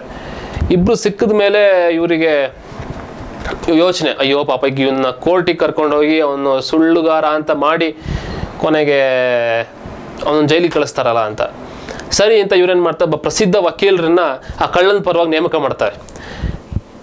ಕಳ್ಳಂಗೋಸ್ಕರ ವಾದ ಮಾಡಿಸ್ತಾರೆ, ಇಲ್ಲ ಇವನೇನು ತಪ್ಪು ಮಾಡಿಲ್ಲ ಅಂತ. ಅಲ್ಲಿಗೆ ನಿಲ್ಲಲ್ಲ ಅವರು. ಆ ಪ್ರೆಸ್ಸಿನ ಇವು ಯಾವ ಪ್ರೆಸ್ ಮುಂದೆ ಗಾಡಿ ನಿಲ್ಸಿದ್ರು ಅವ್ರ ಸೈಕಲ್ನ, ಆ ಪ್ರೆಸ್ಸಿನ ಕೆಲಸಗಾರ ಅವನು ಎಂಪ್ಲಾಯಿ ಅಂತ ಒಂದು ಸರ್ಟಿಫಿಕೇಟ್ ತೊಗೊತಾರೆ. ಅಲ್ಲಿರೋ ಜಡ್ಜಿಗೂ ಗೊತ್ತು, ಪೊಲೀಸ್ನವ್ರಿಗೂ ಗೊತ್ತು, ಎಲ್ರಿಗೂ ಗೊತ್ತು ಇವನು ಕಳ್ಳನೇ ಅಂತ. ಅದು DVG ಅವ್ರಿಗೆ ಏನು ಅಂದರೆ, ಇವನು ಜೈಲಿಗೆ ಹೋಗಬಾರ್ದು, ಜೈಲಿಗೆ ಹೋಗ್ಬಿಟ್ರೆ ಅವ್ನು ಮತ್ತೆ ಇನ್ನು ಹೊರಗೆ ಬಂದ್ಮೇಲೆ ಮತ್ತೆ ಕಳ್ತನ ಮಾಡ್ತಾನೆ ಅಂತ. ಅಷ್ಟೆಲ್ಲ ಆಗಿ ಕೊನೆಗೆ ಅವನು ಒಳ್ಳೆಯ ಮನುಷ್ಯ ಅಂತ ಬಿಡುಗಡೆ ಆಗ್ತಾನೆ. ಬಿಡುಗಡೆ ಆಗಿ ಸುಮಾರು ವರ್ಷ ಆದಮೇಲೆ ಒಂದು ದಿವಸ DVG ಅವರು ಕಂಟೋನ್ಮೆಂಟ್ ಏರಿಯಾದಲ್ಲಿ ಹೋಗ್ತಾ ಇರಬೇಕಾದ್ರೆ ಅವನು ಓಡ್ ಬರ್ತಾನೆ, ಬಂದು ನಮಸ್ಕಾರ ಮಾಡ್ತಾನೆ, ನೀವು ಬರಬೇಕು ಅಂತ ಕರ್ಕೊಂಡು ಹೋಗ್ತಾನೆ. ಕರ್ಕೊಂಡು ಹೋದಾಗ ಅವನ ಮನೆ ಹತ್ರನೇ ಒಂದು ಪ್ರೆಸ್ ಓಪನ್ ಮಾಡಿರ್ತಾನೆ. ಅಂದರೆ ಇದರಲ್ಲಿ ನಮಗೇನು ಗೊತ್ತಾಗುತ್ತೆ ಅಂದರೆ, DVG ಅವರು ಮನಪರಿವರ್ತನೆಯನ್ನು ಶಿಕ್ಷೆಯ ಮೂಲಕ ಕೊಡ್ತಾ ಇರಲಿಲ್ಲ. ಅವರ ರೀತಿಯೇ ಬೇರೆ ಆಗಿತ್ತು. ಶಿಸ್ತು ಅಂದ ತಕ್ಷಣ ಶಿಕ್ಷೆ ಕೊಡಬೇಕಾಗಿಲ್ಲ ಅನ್ನೋದು DVG ಅವರನ್ನು ನಾವು ನೋಡ್ಬೋದು. ಆಮೇಲೆ DVG ಅವರ ಹೆಂಡತಿ ಕೂಡ ಬಹಳ ಸಾಧ್ವಿ. ಆಮೇಲೆ ಗಂಡ ಹೇಗೆ ಇದ್ದದ್ದರಲ್ಲೇ ಇರುವಷ್ಟರಲ್ಲೇ ಹೆಚ್ಚನ್ನು ಅಪೇಕ್ಷಿಸದೇ ಇರಬೇಕು ಅಂತ ಬಯಸಿದ್ರು, ಅದಕ್ಕೆ ಸರಿಯಾದ ತಕ್ಕದಾದ ಪತ್ನಿ DVG ಅವ್ರ ಹೆಂಡತಿ. ಭಾಳ ಹತ್ತಿರದವರ ಒಬ್ಬರು ಮನೆಯ ಕಾರ್ಯಕ್ರಮ. DVG ಅವರು ನಾನು ಬರೋಕ್ಕಾಗಲ್ಲ, ನನಗೆ ಕೆಲಸ ಇದೆ, ಹೆಂಡತಿ ಮಕ್ಕಳು ಹೋಗಲಿ ಅಂತ ಹೇಳಿರ್ತಾರೆ. ಮಕ್ಕಳೆಲ್ಲ ಹೋಗ್ತಾರೆ, ಹೆಂಡತಿ ಹೋಗಲ್ಲ. ಅವಾಗ ಕೇಳ್ತಾರೆ ಇವರು DVG ಅವರು, ನೀ ಯಾಕೆ ಹೋಗಿಲ್ಲ ಅಂತ. ಇಲ್ಲ, ಮಕ್ಕಳು ಹೋಗಿದ್ದಾರೆ ಅಂತ ಇವ್ ಹೆಂಡತಿ. ಆದರೆ ಬರೀ ಮಕ್ಕಳು ಹೋಗೋಷ್ಟು ದೂರದ ಸಂಬಂಧ ಅಲ್ಲ, ಬಹಳ ಹತ್ತಿರ. DVG ಅವರು ಹೋಗಬೇಕು, ಆದರೆ DVG ಅವ್ರಿಗೆ ಆಗಲ್ಲ. ಹಾಗಾಗಿ ಹೆಂಡತಿಗೂ ಹೋಗುವಂತಿರ್ತಾರೆ. ಮತ್ತೆ ಕೇಳ್ತಾರೆ, ಯಾಕೆ ಹೋಗಿಲ್ಲ ನೀನು ಅಂತ. ಅವ್ರು ಹೇಳ್ತಾರೆ, ನೋಡಿ ನೀವೇ ಬಾಯಲ್ಲಿ ಹೇಳಿಸ್ತಿದ್ದೀರಾ, ಇಲ್ಲ ನಾನು ಹೇಳ್ತಾ ಇರಲಿಲ್ಲ, ನನ್ನ ಹತ್ರ ಇರೋದು ಒಂದೇ ಸೀರೆ, ಈ ಸೀರೆ ಅದು ಹರಿದೋಗಿದೆ, ನಾನು ಇದನ್ನು ಹಾಕೊಂಡು ಹೋದರೆ ನನಗೇನು ಬೇಜಾರಿಲ್ಲ, ನನ್ನ ಹತ್ರ ಒಳ್ಳೆ ಸೀರೆ ಇಲ್ಲ, ನನ್ನ ಹತ್ರ ದುಡ್ಡಿಲ್ಲ ಅಂತ ನನಗೇನು ಬೇಜಾರಿಲ್ಲ, ಆದರೆ ನಿಮ್ಮ ಗೌರವ ಕಡಿಮೆ ಆಗುತ್ತೆ, ಹಾಗಾಗಿ ನಾನು ಹೋಗಲ್ಲ ಅಂತ ಹೇಳ್ತಾರೆ. ಇಂಥ ಪತ್ನಿ, ಇಂಥ ಸತಿಪತ್ನಿ ಇಂತಹ ಪತಿ ಪತ್ನಿ ಒಬ್ರಿಗೊಬ್ರು ಸಿಗೋದು ಬಹಳ ಕಷ್ಟ. DVG ಅವರಿಗೆ ಬರೀ 35 ವರ್ಷ ಆಗಿದ್ದಾಗ ಅವ್ರ ಹೆಂಡತಿ ಒಂದು ಮನೆಯಲ್ಲಿ ಅಗ್ನಿ ದುರಂತ ನಡೆದು ತೀರ್ಕೊಂಡ್ಬಿಡ್ತಾರೆ. 35 ವರ್ಷ. ಈಗ ಮದುವೆ ಆಗ್ತಿದ್ದಾರೆ ಹುಡುಗರು ಹುಡುಗಿಯರೆಲ್ಲ 35 ವರ್ಷಕ್ಕೆ. ಸೊ 35 ವರ್ಷಕ್ಕೆ ಮದುವೆ ಆಗೋ ಎಲ್ಲ ಅರ್ಹತೆಗಳು ಇತ್ತು ಅವರಿಗೆ. ಮತ್ತು ಅವ್ರಿಗೆ ಹೆಣ್ಣು ಕೊಡೋಕ್ಕೂ ಯಾರು ಹಿಂದೆ ಮುಂದೆ ನೋಡ್ತಿರ್ಲಿಲ್ಲ, ಅಷ್ಟು ಬುದ್ಧಿವಂತ ಹುಡುಗ. ಆಮೇಲೆ ಆಗೆಲ್ಲ ಹಣ್ಣಣ್ಣು ಮುದುಕರು ಜಮೀನ್ದಾರರು ಅವರು ಇವರೆಲ್ಲ ಆಗಷ್ಟೇ 15, 16, 11 ವರ್ಷ ಆಗಿರೋ ಹುಡುಗಿಯರನ್ನ ಮದುವೆ ಆಗ್ತಿದ್ದ ಕಾಲ ಅದು. ಅಂಥ ಟೈಮಲ್ಲಿ ಇವ್ರಿಗೆ 35 ವರ್ಷ ಹೆಣ್ಣು ಸಿಗೋದು ಕಷ್ಟನೇ ಇಲ್ಲ. ಎಲ್ಲರೂ ಒತ್ತಾಯ ಮಾಡ್ತಿರ್ತಾರೆ, ಮದುವೆ ಆಗು ಅಂತ. ಆಗ DVG ಅವ್ರು ಹೇಳ್ತಾರೆ, ನೀವು ನನ್ನ ಮದುವೆ ಮಾಡೋಕ್ಕಿಂತ ಮುಂಚೆ ನಮ್ಮ ಮನೆಯಲ್ಲಿ ನನ್ನ ತಂಗಿ ವಿಧವೆಯಾಗಿ ಬಂದಿದ್ದಾಳಲ್ಲ, ನನಗಿಂತ ಚಿಕ್ಕವಳು, ಅವಳಿಗೊಂದು ವ್ಯವಸ್ಥೆ ಮಾಡಿ ಅಂತ. ಇದು ಹೀಗೆ ಡಿ ವಿ ಜಿಯವ್ರು ಹೇಳಿರೋ ಕಾರಣ ತಮಿ ವೈರಾಗ್ಯ ಇದೆ, ಅದರಿಂದ ಅದಕ್ಕೋಸ್ಕರ ತಂಗಿಯನ್ನು ಮುಂದಿಟ್ಕೊಂಡ್ಬಿಟ್ಟು ತಾವು ಬಚಾವಾದ್ರು ಅಂತಲ್ಲ. ಡಿ ವಿ ಜಿಯವರು ಆ ಹೊತ್ತಿಗಾಗಲೇ ಬಹಳಷ್ಟು ವಿಧವಾ ವಿವಾಹಗಳನ್ನು ಮಾಡಿಸಿರ್ತಾರೆ. ಅವರು ಆಂಧ್ರ ಪ್ರದೇಶದ ಒಬ್ಬ ಆಗಿನ ಸಮಾಜ ಚಿಕಿತ್ಸಕನೊಂದಿಗೆ ಓಡಾಡ್ಕೊಂತ ಬಹಳಷ್ಟು ಕ್ರಾಂತಿಕಾರಿ ಕೆಲಸಗಳನ್ನು ಮಾಡಿರ್ತಾರೆ ಅವರು. ಹಾಗಾಗಿ ಡಿ ವಿ ಜಿಯವರು ಕೇವಲ ಬಾಯಿ ಮಾತಿಗೆ ಹೇಳ್ತಿಲ್ಲ ತಂಗಿಗೊಂದು ಗತಿ ಕಾಣಿಸಿ ಅಂತ, ಅವ್ರು ನಿಜ ಮನಸ್ಸಿಂದ ಹೇಳ್ತಿದ್ದಾರೆ ತಂಗಿಗೊಂದು ಮದುವೆ ಮಾಡಿ, ಪಾಪ ಅವಳು ವಿಧವೆ ಆಗಿದ್ದಾಳೆ, ನೀವು ಅವಳಿಗೆ ಮಾಡ್ತಾ ಇಲ್ಲ, ನನಗೆ ಮಾಡಕ್ಕೆ ಹೊರಟಿದ್ದೀರಾ, ಇದು ಸರಿನಾ ಅಂತ ಅವ್ರು ಪ್ರಶ್ನೆ ಮಾಡ್ತಾರೆ. ಆಮೇಲೆ ಇನ್ನೊಂದು ಏನು ಆಕ್ಷೇಪ ಅಥವಾ ಅವ್ರ ಬಗ್ಗೆ ಇರೋ ಮಾತು ಅಂದರೆ ಅವರು ದೈವ ಭಕ್ತರಲ್ಲ ಅಂತ, ಅವರು ನಾಸ್ತಿಕರು ಅಂತ. ಆದರೆ ಅದು ಹಾಗಲ್ಲ. ಅದು ಡಿ ವಿ ಜಿ ಅವರಿಗೆ ದೈವತ್ವದ ಬಗ್ಗೆ, ಅಧ್ಯಾತ್ಮದ ಬಗ್ಗೆ ಬಹಳ ಒಲವಿರುತ್ತೆ. ಮತ್ತು ಅವರದನ್ನು ಅಭ್ಯಾಸಿಗರು ಕೂಡ, ಅಧ್ಯಾತ್ಮದ ಸಾಧಕರು ಕೂಡ ಅವರು. ಹೌದು, ಅವರಿಗೆ ವಿಜಯನಗರದ ಸ್ಥಾಪನೆಗೆ ಪ್ರೇರೇಪಣೆ ನೀಡಿದ, ಹಕ್ಕಬುಕ್ಕರಿಗೆ ಪ್ರೇರೇಪಣೆ ನೀಡಿದ ವಿದ್ಯಾರಣ್ಯರ ಬಗ್ಗೆ ಬಹಳ ಗೌರವ ಇರುತ್ತೆ. ಅವ್ರ ಬಗ್ಗೆ 3 ಪುಸ್ತಕಗಳನ್ನು, ಕೃತಿಗಳನ್ನು, ನಾಟಕಗಳನ್ನು ಅವ್ರು ಬರೆದಿದ್ದಾರೆ. ಒಂದ್ಸಲಿ ಹಂಪಿಗೆ ಹೋದಾಗ ಅವ್ರು ಕೇಳ್ತಾರೆ, ಇಲ್ಲಿ ಎಲ್ಲಿ ಸನ್ಯಾಸಿ ದಿಣ್ಣೆ ಅಂತ ಒಂದು ಇದೆಯಲ್ಲ ಎಲ್ಲಿ ಅಂತ. ಆಗ ಅವ್ರು ತೋರಿಸ್ತಾರೆ, ಅದು ನೋಡಿ ಅಂತ. ಅಲ್ಲಿ ಜೊತೆಗಿದ್ದ ಒಬ್ಬ ಸಹಾಯಕರು ಅವರು ಸನ್ಯಾಸಿ ದಿಣ್ಣೆಯನ್ನು ನೋಡ್ತಾ ಕೆಲವು ಹೊತ್ತು ಮೈ ಮರಿತಾರೆ. ಅದೊಂದು ಅಧ್ಯಾತ್ಮ ಸ್ಥಿತಿ ಹೋಗ್ತಾರೆ ಅವರು. ಅವರಿಗೆ ದೈವ ಭಕ್ತಿ ಇತ್ತು ಅಥವಾ ದೇವರ ಬಗ್ಗೆ ಶ್ರದ್ಧೆ ಇತ್ತು ಅನ್ನೋದಕ್ಕೆ ಇನ್ನೊಂದು ಉದಾಹರಣೆ, ಒಬ್ಬ ವಿದೇಶಿಗ ಅವ್ರನ್ನ ನೋಡಕ್ಕೆ ಬಂದಿರ್ತಾನೆ ತರುಣ. ಸುಮಾರು ಹೊತ್ತು ಮಾತಾಡಿದ್ಮೇಲೆ ಅವರೊಂದು ಕಾಫಿ ಕೊಡ್ತಾರೆ. ಕಾಫಿ ತುಂಬ ಚೆನ್ನಾಗಿದೆ ಅಂತ ಹೇಳ್ತಾರೆ. The coffee is very good ಅಂತೇನೋ ಹೇಳ್ತಾರೆ. ಅದಾದಮೇಲೆ ತರುಣ ವಾಪಸ್ ಹೊರಡಬೇಕಾದ್ರೆ ಮನೆಯಿಂದ ಡಿ ವಿ ಜಿ ಹೇಳ್ತಾರೆ ಗಾಡ್ ಬ್ಲೆಸ್ ಯು ಅಂತ. ತರುಣಂಗೆ ಆಶ್ಚರ್ಯ ಆಗುತ್ತೆ, ಇದೇನಿದು ಇವ್ರು ಇಷ್ಟೊಂದು ವಿಚಾರವಾದಿಗಳು, ಕ್ರಾಂತಿಕಾರಿಗಳು, ನನಗೆ ಗಾಡ್ ಬ್ಲೆಸ್ ಯು ಅಂತ ಹೇಳ್ಬಿಟ್ರಲ್ಲ ಅಂತ ಕೇಳ್ತಾರೆ. ನೀವೇನು ದೇವ್ರಿಗೆ ನಂಬಿಕೆ ಇಡ್ತೀರಾ ಅಂತ. ಅದಕ್ಕೆ ಡಿ ವಿ ಜಿ ಅವ್ರು ಹೇಳ್ತಾರೆ, ನೀನು ಒಳಗಡೆ ಏನು ಹೇಳಿದೆ, ದ ಕಾಫಿ ಇಸ್ ಗುಡ್ ಅಂತಂದೆ. ಆಮೇಲೆ ನೀನು ಅಲ್ಲಿಂದ, ಅದು ಕಾಫಿಯ ಒಳ್ಳೆತನ, ನೀನು ಅಷ್ಟು ದೂರದಿಂದ ನನ್ನಲ್ಲಿ ನೋಡೋಕೆ ಬಂದಿದ್ಯಾ, ಸೊ ನಿನ್ನಲ್ಲೂ ಒಳ್ಳೆತನ ಇದೆ, ಒಳ್ಳೆತನನೇ ದೇವರು ಅಂತ ಹೇಳ್ತಾರೆ ಅವರು. ಆಮೇಲೆ ಆ ಹುಡುಗ ಮತ್ತೆ ಮನೆ ಒಳಗೆ ಬಂದು ತನ್ನಲ್ಲಿದ್ದ ಇನ್ನಷ್ಟು ಸಮಸ್ಯೆಗಳನ್ನು, ಗೊಂದಲಗಳನ್ನೆಲ್ಲ ಹೇಳ್ಬಿಟ್ಟು ಬಗೆಹರಿಸ್ಕೊತಾರೆ. ಡಿ ವಿ ಜಿ ಅವ್ರ ಹತ್ರ ಮಾತಾಡ್ತಾ ಬಗೆಹರಿಸ್ಕೊತಾರೆ. ಆದರೆ ಡಿ ವಿ ಜಿ ಅವರು ಕೇವಲ ಮೌಢ್ಯದ ದೈವ ಭಕ್ತಿನ ಅವ್ರು ಒಪ್ತಿರೋದಿಲ್ಲ. ಒಂದ್ಸಲಿ ಯಾರೋ ಒಬ್ರು ಹಿಂಗೆ ಭಾಳ ಮೇಧಾವಿಗಳ ಥರ ಇದ್ದವರು ಹೇಳ್ತಾರಂತೆ, ರಾಮ ಅನ್ನೋದ್ರಿಂದ ಎಲ್ಲ ಪಾಪಗಳು ಹೋಗ್ಬಿಡುತ್ತೆ ಅಂತ. ಹೆಂಗೆ ಕೇಳ್ತಾರಂತೆ. ನೋಡಿ, ರಾ ಅನ್ನೋದ್ರಿಂದ ನಮ್ಮಲ್ಲಿರೋ ಪಾಪ ಎಲ್ಲ ರಾ ಹೊರಗೆ ಹೋಗ್ಬಿಡುತ್ತೆ, ಮಾ ಅಂದ ತಕ್ಷಣ ಬಾಯಿ ಮುಚ್ಕೊಳ್ಳೋದ್ರಿಂದ ಅದು ಯಾವುದು ಒಳಗೆ ಬರಲ್ಲ ಅಂತ ಹೇಳ್ತಾರಂತೆ. ಅದಕ್ಕೆ ಡಿ ಬಿ ಜಿ ಅವ್ರು ಕೇಳ್ತಾರಂತೆ, ಈಗ ರಾ ಅಂದ ತಕ್ಷಣ ಎಲ್ಲ ಪಾಪ ಒಳಗೆ ಬಂದು ಮಾ ಅಂತ ನಾವು ಬಾಯಿ ಮುಚ್ಕೊಂಡ ತಕ್ಷಣ ಆ ಪಾಪ ಎಲ್ಲ ನಮ್ಮಲ್ಲೇ ಸೆಟ್ಲ್ ಆಗ್ಬಿಟ್ಟು ಅದು ಮತ್ತೆ ಹೊರಗೆ ಹೋಗದಿದ್ರೆ ಏನು ಮಾಡೋದಂತ. ಇದ್ರದ್ದು ಏನು ಅವ್ರು ಏನು ಹೇಳ್ತಿದ್ದಾರೆ ಅಂದರೆ ಡಿ ವಿ ಜಿ, ಕೇವಲ ರಾಮ ರಾಮ ರಾಮ ಅಂತ ಹೇಳೋದ್ರಿಂದ ಏನೂ ಆಗಲ್ಲ. ರಾಮನ ಗುಣವನ್ನು ನಾವು ಬೆಳೆಸ್ಕೊಬೇಕು. ರಾಮ ಯಾವ ಕಾರಣಕ್ಕೆ ನಮಗೆ ಮುಖ್ಯನೋ ಅದನ್ನು ನಾವು ಬೆಳೆಸ್ಕೊಬೇಕಲ್ಲ ಅಂತ ಡಿ ವಿ ಜಿ ಹೇಳ್ತಿದ್ದಾರೆ. ಬರೀ ಕೃಷ್ಣನ ಹೊಗಳೋದು ಅಥವಾ ಇನ್ಯಾರೋ ಶಿಶ್ನವಾರ ಶರೀಫ್ರನ್ನೋ ಶಿರ್ಡಿ ಸಾಯಿಬಾಬನೋ ಸುಮ್ಮನೆ ಬಾಯಿ ಬಂದಂಗೆ ನೀವು ಬರೀ ಹೆಸರು ಹೇಳ್ಕೊಂಡು ಓಡಾಡ್ಕೊಂಡಿದ್ರೆ ಆಗಲ್ಲ. ರಮಣ ಮಹರ್ಷಿಗಳನ್ನು ಹೆಸರು ಹೇಳ್ಕೊಂಡಿದ್ರೆ ಓಡಾಡ್ಕೊಂಡಿದ್ರೆ ಆಗಲ್ಲ. ಅವ್ರಿಗೆ ಏನು ಹೇಳಿದ್ರು ಅದನ್ನು ನಾವು ಪಾಲಿಸ್ಬೇಕಲ್ವಾ ಅಂತ ಇವ್ರು ಕೇಳ್ತಾರೆ. ಡಿ ವಿ ಜಿ ಅವರ ಹಾಸ್ಯ ಪ್ರಜ್ಞೆ ಕೂಡ ಬಹಳ ಚೆನ್ನಾಗಿತ್ತು. ಅವರಿಗೆ ಒಂದ್ಸಲಿ 80ನೇ ವರ್ಷದ ಹುಟ್ಟುಹಬ್ಬ ಆಚರಿಸ್ಬೇಕು ಅಂತ ಎಲ್ಲ ಹೇಳ್ತಾರೆ. ಅದಕ್ಕೆ ನಾನು ಇದನ್ನು ಓದೇ ಬಿಡ್ತೀನಿ, ಅವ್ರು ಏನು ರಿಪ್ಲೈ ಮಾಡ್ತಾರೆ ಅಂತ. ಅವ್ರು ಹೇಳ್ತಾರೆ, ನಾವೆಲ್ಲ ನಾಮಧಾರಿಗಳಾಗಿ ಕೋಟೆ ವೆಂಕಟರಮಣನ ಗುಡಿಯಿಂದ ಸಿಟಿ ಮಾರ್ಕೆಟ್ನವರೆಗೆ ಭಜನೆ ಮಾಡಿಕೊಂಡು ಸಾಗಬೇಕು. ನಾನು ಹುಟ್ಟುಹಬ್ಬ ಹೆಂಗೆ ಆಚರಿಸ್ಬೇಕು ಅಂತ ಅವ್ರು ಹೇಳ್ತಾ ಇದ್ದಾರೆ. ಪಲ್ಲವಿ ನಾನು ಹಾಡ್ತೀನಿ, ನೀವೆಲ್ಲ ಬಳಿಕ ದನಿಗೂಡಿಸಬೇಕು. ಪಿ ಶ್ರೀನಿವಾಸರಾಯರು ಮುಂದೆ ಗರುಡುಗಂಬ ಹಿಡಿದು ಸಾಗಬೇಕು. 2ನೇ ಪಾಯಿಂಟು, ನಾನು ಕುಂಟರು ತೆವಳುವ ತಳ್ಳುಗಾಡಿಯನ್ನೇರುತ್ತೇನೆ, ನೀವೆಲ್ಲ ಎಳೆಯುತ್ತಾ ಸಾಗಿರಿ. ನಾನಾಗ ಕುರುಡ ಕಿವುಡ ಕಾಲಿಲ್ಲ ಹೆಳವ ಅಂತ ಕೈ ತಟ್ಟಿ ಹಾಡ್ತೀನಿ. ಬಳಿಕ ಎಲ್ಲ ಮಂಡಲದಲ್ಲಿ ಕುಳಿತು ನಾಲಿಗೆ ತುದಿಯಿಂದ ಮೂಗು ಮುಟ್ಟಿಸುವ ಸ್ಪರ್ಧೆ ನಡೆಸೋಣ. ಎಲ್ಲ ರೌಂಡಾಗಿ ಕೂತ್ಬಿಟ್ಟು ನಾಲಿಗೆಯಲ್ಲಿ ಮೂಗು ಮುಟ್ಟಿಸೋ ಸ್ಪರ್ಧೆ. ಗೆದ್ದವರಿಗೆ ಪಾರಿತೋಷಕ, ಸೋತವ್ರು ಕೊಡಬೇಕು ಅಂತ. ಅದಾದಮೇಲೆ ಪ್ರತಿಯೊಬ್ಬನು ಪರಮ ಅಶ್ಲೀಲ ಕತೆ ಹೇಳಬೇಕು. ಎಷ್ಟು ಸಾಧ್ಯವೋ ಅಷ್ಟು ಅಶ್ಲೀಲವಾದ ಕತೆ ಹೇಳಬೇಕು. ಗೆದ್ದವನಿಗೆ ಪಾರಿತೋಷಕ. ಯಾರು ಕೊಡೋದು ಪಾರಿತೋಷಕ? ಯಾರು ಕಡಿಮೆ ಅಶ್ಲೀಲದ ಕತೆ ಹೇಳಿರ್ತಾನೋ ಅವನು ಅತಿ ಅಶ್ಲೀಲ ಕತೆ ಹೇಳಿದವನಿಗೆ ಪಾರಿತೋಷಕ ಕೊಡಬೇಕು. ಆಮೇಲೆ ಬಗೆ ಬಗೆಯ ಲಾಂಛನ ಹಿಡಿದ್ಬಿಟ್ಟು ಏನೋ ಮುದಿತನಕ್ಕೆ ಧಿಕ್ಕಾರ, ಯೌವನಕ್ಕೆ ಜಯಕಾರ ಅಂತ ಘೋಷಣೆಗಳು ಕೂಗಬೇಕು. ಅದಾದಮೇಲೆ ಕಂಕುಳಿನ ಕೆಳಗೆ ಕೈ ಇಟ್ಬಿಟ್ಟು ಸೌಂಡ್ ಮಾಡ್ಬೇಕಂತ. ಅಂದರೆ ಇವ್ರು ಯಾಕೆ ಹೇಳ್ತಿದ್ರು ಇದೆಲ್ಲ ಮಾಡಿ ಅಂತಲ್ಲ, ಇವೆಲ್ಲ ಮಾಡಬೇಡಿ. ಏನಕ್ಕೆ ಮಾಡ್ತಾ ಇದ್ದೀರಾ ನೀವು? ವ್ಯಕ್ತಿನ ಏನು ಗುರುತಿಸ್ತಾ ಇದ್ದೀರಾ ನೀವು? ವ್ಯಕ್ತಿ ಬೆಳಿಬಾರ್ದು, ಅಂದರೆ ವ್ಯಕ್ತಿನ ಅವನು ವಿಜೃಂಭಣೆ ಮಾಡ್ಕೊಬಾರ್ದು, ಕೆಲಸ ಮಾಡ್ತಾ ಹೋಗಬೇಕು ಅನ್ನೋದನ್ನು ಅವರು ಹೇಳ್ತಾ ಇರೋದು. ಅವ್ರು ತುಂಬ ವಿನೋದ ಪ್ರಿಯರಾಗಿರೋದ್ರಿಂದ ಈ ರೀತಿನೂ ಹೇಳ್ತಾರೆ. BGL ಸ್ವಾಮಿಯವರು ಬಹಳ ಪ್ರಕಾಂಡ ಮೇಧಾವಿ ಸಸ್ಯಶಾಸ್ತ್ರದಲ್ಲಿ. ಆಗಿನ ಕಾಲಕ್ಕೆ ಇಡೀ ಪ್ರಪಂಚದಲ್ಲಿ one of the best scholar. ಅವರು ಆಗ ತಾನೇ ಡಿಗ್ರಿ ಮುಗಿಸಿ, ಡಿಗ್ರಿ ಅಲ್ಲ ಸಸ್ಯಶಾಸ್ತ್ರದಲ್ಲಿ ಆನರ್ಸ್ ಮುಗಿಸ್ಬಿಟ್ಟು ಮನೇಲಿ ಬಂದಿರ್ತಾರೆ. ಅಪ್ಪ ಕೇಳ್ತಾರೆ DVG ಅವ್ರು ಏನು ಮಾಡಬೇಕು ಅಂತಿದೆಯಾ ಅಂತ. ಇವರು ನಾನು ಅಧ್ಯಾಪನಕ್ಕೆ ಅವಕಾಶ ಸಿಕ್ಕಿದ್ರೆ ಅದು ನಡೆಸ್ತಾ ಜೊತೆಗೆ ಅಂತ ಹೇಳ್ತಾರೆ. ಅಷ್ಟೊತ್ತಿಗೆ ಇವರು ನಿನ್ನ ಮುಂಡ ಮುಗಿಸ್ತು ಅಂತಾರೆ. ಅವ್ರು ನೀನು ಇನ್ನೂ ಡಿಗ್ರಿ ಮುಗಿಸಿದ್ಯಾ, ಅಷ್ಟೊತ್ತಿಗೆ ಪಾಠ ಹೇಳೋ ಯೋಗ್ಯತೆ ಬಂದ್ಬಿಡ್ತಾ ನಿಮಗೆ, ಅದಕ್ಕೇನು ಅನುಭವ ಬೇಡವಾ? ಅನುಭವ ಇಲ್ಲದೆ ಪಾಠ ಹೇಳೋಕ್ಕಾಗತ್ತೆ ಅಂತ ಕೇಳಕ್ಕೆ ಶುರು ಮಾಡ್ತಾರೆ. ಈಗಿನೆಲ್ಲ ಶಿಕ್ಷಕರು, ಮೇಷ್ಟ್ರು, ಪ್ರೊಫೆಸರ್ಗಳೆಲ್ಲ ಇದನ್ನು ಅರ್ಥ ಮಾಡ್ಕೊಬೇಕು, ನಮಗೆ ಅನುಭವ ಬಂದಿದೆಯಾ ಅಂತ. ಅದು ಬರೀ ಪಾಠಕ್ಕಲ್ಲ, ಪ್ರತಿನಿಧಿಗಳಾಗುವ ರಾಜಕಾರಣಿಗಳು ಅರ್ಥ ಮಾಡ್ಕೊಬೇಕು, ನಮಗೆ ಯೋಗ್ಯತೆ ಬಂದಿದೆಯಾ, ಜನಪ್ರತಿನಿಧಿಯಾಗುವ, ಜನರನ್ನು ಪ್ರತಿನಿಧಿಸುವ ಯೋಗ್ಯತೆ ನನಗೆ ಬಂದಿದೆಯಾ ಅಂತ ಅರ್ಥ ಮಾಡ್ಕೊಬೇಕು. ಇದನ್ನು DVG ಅವ್ರು ತಮ್ಮ ಮಗಂಗೆ ಕೇಳ್ತಾರೆ, ನಿನಗೆ ಯೋಗ್ಯತೆ ಹೆಂಗೆ ಬಂತಪ್ಪ? ಬರೀ ಡಿಗ್ರಿ ಮಾಡಿದ ತಕ್ಷಣ ಪಾಠ ಮಾಡೋ ಯೋಗ್ಯತೆ ಬಂತ ನಿಂಗೆ ಅಂತ. ಅದಕ್ಕೆ ಇವ್ರು ಹೇಳ್ತಾರೆ, ಅಲ್ಲ, ಪಾಠ ಮಾಡ್ತಾನೆ ನಾನು ಸಂಶೋಧನೆನೂ ಮಾಡ್ತೀನಿ ಅಂತ ಹೇಳ್ತಾರೆ. ಆ ಸಂಶೋಧನೆ ಅಷ್ಟೇ ಮಾಡು, ಸಂಶೋಧನೆ ನೀನು ಎಲ್ಲಿಂದ ಹೊರಗೆ ಹೋಗೇ ಮಾಡ್ಬೇಕಂತ ಕೇಳ್ತಾರೆ.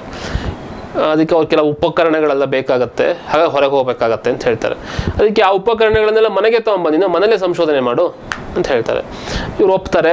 ಆಮೇಲೆ ಎಲ್ಲ ಕಡೆಯಿಂದನೂ ಏನೇನು ಸಾಮಗ್ರಿಗಳು ಬೇಕೋ ಅದೆಲ್ಲ ತರ್ತಿರ್ತಾರೆ. ಗುಜ್ರಿ ಅಂಗಡಿಯಿಂದ, ಇನ್ನೊಂದು ಕಡೆಯಿಂದ ಎಲ್ಲ ತಮಗೆ ಸಂಶೋಧನೆಗೆ ಏನು ಬೇಕೋ ಎಲ್ಲ ತರ್ತಾ ಇರ್ತಾರೆ. ಕೊನೆಗೆ ಅವ್ರು ಬರೆದ ಪ್ರಬಂಧಗಳು ಬೇರೆ ಬೇರೆ ವಿದೇಶದ ಪತ್ರಿಕೆಗಳಲ್ಲೆಲ್ಲ ಪ್ರಕಟವಾಗುತ್ತೆ. ಕೊನೆಗೆ ಹಾರ್ವರ್ಡ್ ಯೂನಿವರ್ಸಿಟಿಯಲ್ಲಿ ಅವರು ಮತ್ತೆ ಉನ್ನತ ವ್ಯಾಸಂಗಕ್ಕಾಗಿ ಹೋಗ್ತಾರೆ. ಇಲ್ಲಿ ಏನು ವಿಷಯ ಅಂತಂದರೆ, ಕೆಲವರು ಅಂದ್ಕೊಂಡಿರ್ತಾರೆ ನಮ್ಮ ಮಗುಗೆ ಎಲ್ಲ ಕೊಟ್ಬಿಟ್ರೆ ಕಂಪ್ಯೂಟರು, ಲ್ಯಾಪ್ಟಾಪು, ಆಮೇಲೆ ಇನ್ನೊಂದೇನೋ 28 ಎಲ್ಲ ಕೊಟ್ಬಿಟ್ರೆ ಅವ್ನು ಭಾಳ ಬುದ್ಧಿವಂತ ಆಗ್ಬಿಟ್ಟಿರ್ತಾನೆ. ಒಳ್ಳೆ ಬಟ್ಟೆ, ದಿನ ಅವನಿಗೆ ಕಾರಲ್ಲೇ ಸ್ಕೂಲಿಗೆ ಬಿಡೋದು, ಇಲ್ಲ ಸ್ಕೂಲ್ ಬಸ್ಸಲ್ಲೇ ಬಿಡೋದು, ಅವ್ನು ಒಂದು ದಿವಸನೂ ಬಸ್ಸು ಆಟೋ ಹತ್ತದೇ ಇಲ್ಲ, ಅವನಿಗೆಲ್ಲ ಕಂಫರ್ಟ್ ಝೋನ್, ಅವ್ನು ಕೂತ್ಕೊಳ್ಳೋಕ್ಕೆ ಅವನಿಗೆ ದಿನ ಒಂದೇ ಒಂದು ಸಪ್ರೇಟ್ ಇದು ಜಾಗ ಎಲ್ಲ ಕೊಟ್ಬಿಟ್ರೆ ಮಗ ಬುದ್ಧಿವಂತ ಆಗ್ಬಿಡ್ತಾನೆ ಅಥವಾ ಮಗಳು ಬುದ್ಧಿವಂತ ಆಗ್ತಾಳೆ ಅಂತ ಭ್ರಮೆ. ಹಾಗಿರಲ್ಲ. ಓದಿಗೆ, ಅಧ್ಯಯನಕ್ಕೆ ಒಳಗಡೆ ಏನೋ ಒಂದು ಇರಬೇಕು, ಅದನ್ನು ಉದ್ದೀಪನ ಮಾಡಬೇಕು. ನೀವೆಲ್ಲ ಕೊಟ್ಬಿಟ್ರೆ ಮಗ ಓದಲ್ಲ. ಎಲ್ಲ ಕೊಟ್ಟವರೆಲ್ಲ ಓದಂಗೆ ಆಗ್ಬಿಟ್ಟಿದ್ರೆ ದೊಡ್ಡ ಲಕ್ಷಾಂತರ ರೂಪಾಯಿ ಕೊಟ್ಟು LKGಗೆ ಸೇರ್ತಾರಲ್ಲ, ಅವರೆಲ್ಲ ದೊಡ್ಡ IAS ಆಫೀಸರ್ಸು, ಸೈಂಟಿಸ್ಟ್ಗಳು ಅಥವಾ ಇನ್ನೇನೋ ಆಗಿ ಬರಬೇಕಿತ್ತು ಹೊರಗೆ. ಆದರೆ ಹಾಗೆ ಆಗ್ತಾ ಇಲ್ಲ. ಹಾಗಾಗಲ್ಲ ಅನ್ನೋದನ್ನ ಇವ್ರು ಹೇಳ್ತಾ ಇದ್ದಾರೆ. ಆ ಥರ ಎಲ್ಲ ಮಾಡಿದ್ರೆ ಆಗಲ್ಲ, ಬೇಕಾಗಿದ್ದೆಲ್ಲ ಕೊಟ್ಟ ತಕ್ಷಣ ಆಗಲ್ಲ, ಒಳಗಡೆ ಇರಬೇಕು ಅಧ್ಯಯನಕ್ಕೆ ಬೇಕಾಗಿದ್ದು ಅಂತ. ಆಮೇಲೆ ಅವ್ರು ಹೇಳ್ತಾರೆ ಮಗನಿಗೆ, ಮಗ ಒಂದು 2-3 ಪುಸ್ತಕ ಎಲ್ಲ ಬರೀತಾನೆ. ಪುಸ್ತಕ ಎಲ್ಲ ಬರೆದ್ಮೇಲೆ ಒಂದು ಪತ್ರ ಬರೀತಾರೆ ಮಗನಿಗೆ. ಹೇಳ್ತಾರೆ, ನೋಡು ನೀನು ತುಂಬ ಬ್ಯುಸಿಯಾಗಿದೆಯಾ ಅಂತ ನನಗೆ ಗೊತ್ತು, ಆದರೆ ನಿನ್ನ ಚಟುವಟಿಕೆ ಪ್ರದರ್ಶನಕ್ಕಿಡಬಾರ್ದು. ನಾವೇನೇನೋ ಮಾಡ್ತೀವಲ್ಲ, ಅದು ಯಾವುದು ಪ್ರದರ್ಶನಕ್ಕಿಡಬಾರ್ದು. ನಾವು ಆ ಕೆಲಸ ಆಗ್ತಾ ಹೋಗ್ಬೇಕಷ್ಟೆ. ಆಗ ಮಾತ್ರ ನಾವೇನು ಹೇಳ್ಬೋದು, ಅದನ್ನು ನಿಷ್ಕಾಮ ಅಂತ ಹೇಳ್ಬೋದು. ನನಗೇನೋ ಅಪೇಕ್ಷೆ ಇಲ್ಲ, ನಾನು ಹೈಲೈಟ್ ಆಗಬೇಕು ಅಂತ, ಆ ಥರ ಆಗೋ ಅಗತ್ಯ ಇಲ್ಲ. ನಿನ್ನ ಕೆಲಸ ನೀನು ಮಾಡ್ತಾ ಹೋಗು ಅಂತ ಇವರು ಮಗನಿಗೊಂದು ಪತ್ರದಲ್ಲಿ ಹೇಳ್ತಾರೆ. ಇದರಲ್ಲಿ ಶತಾವಧಾನಿ ಗಣೇಶ್ ಅವರು ಬಹಳ ಸರಳ ಭಾಷೆಯಲ್ಲಿ ವಿವಿಧ ಘಟನೆಗಳನ್ನು ಬರೆದಿದ್ದಾರೆ. ನಾನೊಂದು 7-8 ಹೇಳಿರ್ಬೋದೇನೋ ಈಗ ನಾನು ಅಷ್ಟು ಮಾತಿನಲ್ಲಿ, ಇಲ್ಲ 10 ಹೇಳಿರ್ಬೋದು. ಇದರಲ್ಲಿ ಬಹಳ ಚಾಪ್ಟರ್ಸ್ ಇದೆ. ನೀವು ಅದನ್ನೆಲ್ಲ ಒಂದೊಂದನ್ನು ಓದಿದ್ರೆ ಭಾಳ ಒಂಥರ ಎಲೆಡ್ಕೆ ಸೌದಂಗೆ ರಸಕವಡ ಅದು. ಅದನ್ನೆಲ್ಲ ಓದಿದ್ಮೇಲೆ ನಿಮಗೂ ಕೂಡ ಜೀವನದಲ್ಲಿ DVG ಅವ್ರು ಹೇಗಿದ್ರು ಅಂತ ಗೊತ್ತಾಗುತ್ತೆ. ನಾವು ಎಷ್ಟು ತೊಗೊಬೋದು ಅದನ್ನು ನಾವು ತೊಗೊಬೋದು. ಪುಸ್ತಕಗಳು ನಿಮಗೆ ಹೇಗೂ ಗೊತ್ತಾಯಿದೆ ಎಲ್ಲಿ ಸಿಗುತ್ತೆ ಅಂತ. ನಂಬರ್ ಕಾಣಿಸ್ತಾ ಇದೆ, ಫೋನ್ ಮಾಡಿ ಪುಸ್ತಕ ತೇರುಗೆ, ನಿಮಗೆ ಪುಸ್ತಕಗಳನ್ನು ಕಳಿಸ್ತಾರೆ. ಓದಿ ಅಭಿಪ್ರಾಯಗಳನ್ನು ಹಂಚ್ಕೊಳ್ಳಿ. ಮುಂದಿನ ವಾರ ಮತ್ತೊಂದು ಪುಸ್ತಕದೊಂದಿಗೆ ಬರ್ತೀನಿ. ಯುವ ಲೈವ್, ನಿಮ್ಮದ್ದೇ ದನಿ.